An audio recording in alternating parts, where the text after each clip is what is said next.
اور اللہ نے جو دیا ہے اسے اللہ کے راستے میں خرچ بھی کرو، غریبوں پہ خرچ کرو، یتیموں پہ خرچ کرو، پریشان حالوں پہ خرچ کرو، طلباء پہ خرچ کرو، علماء پہ خرچ کرو، مدارس پہ خرچ کرو۔ آج کل یہ ایک ذرا کمی ہے کہ ریلیف کے کاموں کی وجہ سے لوگ مدارس سے غفلت برت رہے ہیں۔ نہیں میرے بھائیوں، یہ بات بیچ میں آ گئی، ہمارے درس سے اس کا تعلق نہیں، لیکن میں کہہ دوں اسے کہ بہت اہم بات ہے۔ ریلیف میں بھی دو، ریلیف میں بھی دو، ترکیہ میں دو، پاکستان میں دو، جہاں جہاں زلزلے آئے ہیں، جہاں جہاں پریشانیاں ہیں، سیلاب آئے ہیں، دو، ہر ریلیف میں دو، غریبوں کو دو، یتیموں کو دو۔ یہ ریلیف والے بہت اچھا کام کر رہے ہیں ماشاءاللہ، ریلیف میں بھی دو، لیکن ریلیف میں دیتے ہوئے مدارس کو مت بھولو، مدارس کو مت بھولو۔ ہمارے ایک ساتھی مجھ سے کہنے لگے کہ ہم ریلیف کے کام کے لیے جا رہے ہیں تو بھی چل ہمارے ساتھ۔ تو میں نے ان سے کہا، میں نے کہا کہ اس وقت تو ہمارا سال کا اخیر ہے اور بخاری شریف اخیری مرحلے میں ہے، اس لیے مشکل ہے ہمارے لیے۔ تو وہ بیچارے، چونکہ ریلیف کا کام تھوڑا جذباتی ہے نا، گھر ٹوٹے ہوئے ہیں، لوگ بے گھر ہیں، لوگ رو رہے ہیں، کوئی یتیم ہو گیا ہے، کوئی بیوہ ہو گئی ہے، کسی کا سر پھٹا ہوا ہے، تو ایسے فوٹو دیکھ کر کے لوگ جذباتی ہو جاتے ہیں اور کہ بھئی یہاں کچھ کرنا چاہیے۔ اور مدارس والوں کے پاس ایسی کوئی جذباتی چیز نہیں ہوتی۔ مدارس والے آپ کو کیا فوٹو دکھائیں جس میں جذبات ہو۔ دوسرا یہ کہ جتنے ریلیف کا کام کرنے والے لوگ ہیں وہ یورپ میں رہتے ہیں، جہاں ہم رہتے ہیں، اور ٹیکنالوجی سے بہت چیزیں جلدی جلدی پہنچا دیتے ہیں، اور یہ بیچارے ہمارے مدارس والے لوگ ہیں ٹیکنالوجی سے اتنے واقف نہیں ہوتے، اگر واقف ہوتے ہیں تو ان کے پاس وسائل نہیں ہوتے، تو ان کا پیغام تو اسی وقت پہنچتا ہے جب وہ سفیر اس کے دروازے پہ جاتا ہے۔ تو میں نے ان سے کہا، میں نے کہا کہ بھئی، تو مجھے کہنے لگے کہ لوگ مر رہے ہیں اور آپ بخاری کی بات کر رہے ہیں۔ تو میں نے ان سے کہا، میں نے کہا ہم بھی مدرسے میں بیٹھ کر مرنے والوں کی حفاظت کے لیے ڈاکٹر تیار کر رہے ہیں۔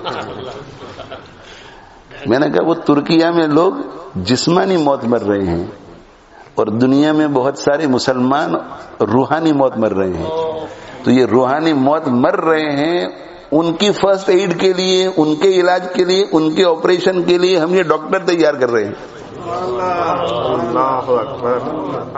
تو مدارس کو بھی چندہ دو، اس لیے کہ وہ روحانی ریلیف کے لیے ڈاکٹروں کو تیار کر رہے ہوتے ہیں، وہ زیادہ مستحق ہے آپ کے چندے کے۔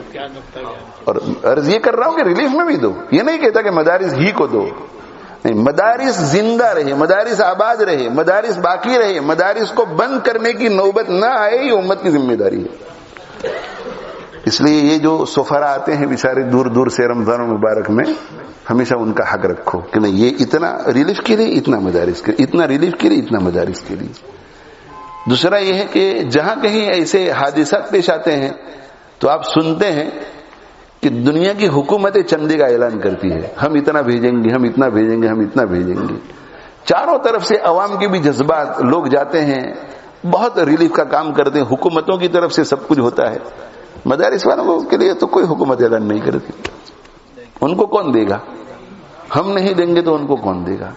پھر ہمارے ذریعے علماء تیار ہوں گے، ہمارے ذریعے حفاظ تیار ہوں گے، ہمارے ذریعے مفتی تیار ہوں گے، ہمارے ذریعے دین کے مقتدی تیار ہوں گے۔ بھئی دارالعلوم بری جب اس کی عمارت خریدی گئی تھی، حضرت مولانا یوسف مطالعہ صاحب رحمہ اللہ تعالی، اللہ تعالی ان کو خوب گھری کے رحمت فرمائے، ان کے درجے بلند فرمائے۔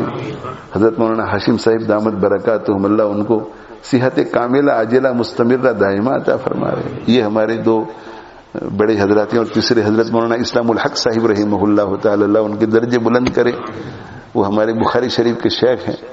یہ حضرات اگر دارالعلوم بری قائم نہ کرتے اور اس وقت تک کے لوگ جو انگلینڈ میں رہتے تھے وہ ان کو چندہ نہ دیتے تو آپ اس وقت مجھ سے درس قرآن نہ سن رہے ہوتے، آپ اس وقت اس اسلامک دعوی اکیڈمی کو نہ دیکھ رہے ہوتے، آپ اس وقت اعتکاف میں دور دور سے نہ آئے ہوئے ہوتے۔ یہ دارالعلوم بری کی برکت ہے کہ آج یہ سب کچھ آپ دیکھ رہے ہیں۔ تو پوری دنیا میں جہاں کہیں کوئی عالم کام کر رہا ہے، جہاں کہیں کوئی حافظ کام کر رہا ہے، جہاں کہیں کوئی میاں جی الف با تازہ پڑھا رہا ہے، جہاں کہیں کوئی مفتی فتویٰ دے رہا ہے، جہاں کہیں کوئی دین کا کام ہو رہا ہے، اس کے پیچھے مدرسہ ہے، مدرسہ. مدرسہ ایسے ایسے رجال پیدا کرتا ہے. مدرسے نے مولانا الیاس صاحب کو پیدا کیا جس نے پوری دنیا میں تبلیغ کی جال کو بچھا دیا. ایک ایک ایسا آدمی پیدا کرتا ہے مدرسہ. دین کا جو بھی کام ہوگا آپ اگر پیچھے جائیں گے تو پیچھے آپ کو مدرسہ نظر آئے گا. اسی لیے میرے بھائیوں جو دین کے دشمن ہیں ان کو مدارس سے دشمنی ہے. میں تو کہا کرتا ہوں کہ دین کے دشمنوں نے مدارس کی جو اہمیت سمجھی ہے بدقسمتی سے مسلمانوں نے نہیں سمجھی. اگر مسلمان سمجھ جاتے تو مدارس کی حفاظت کے لیے ایڑی چوٹی کا زور لگاتے جیسے دشمن مدارس کو ختم کرنے کے لیے ایڑی چوٹی کا زور لگا رہے ہیں. اللہ تعالی شانہ مجھے آپ کو اس کی بھی توفیق دے.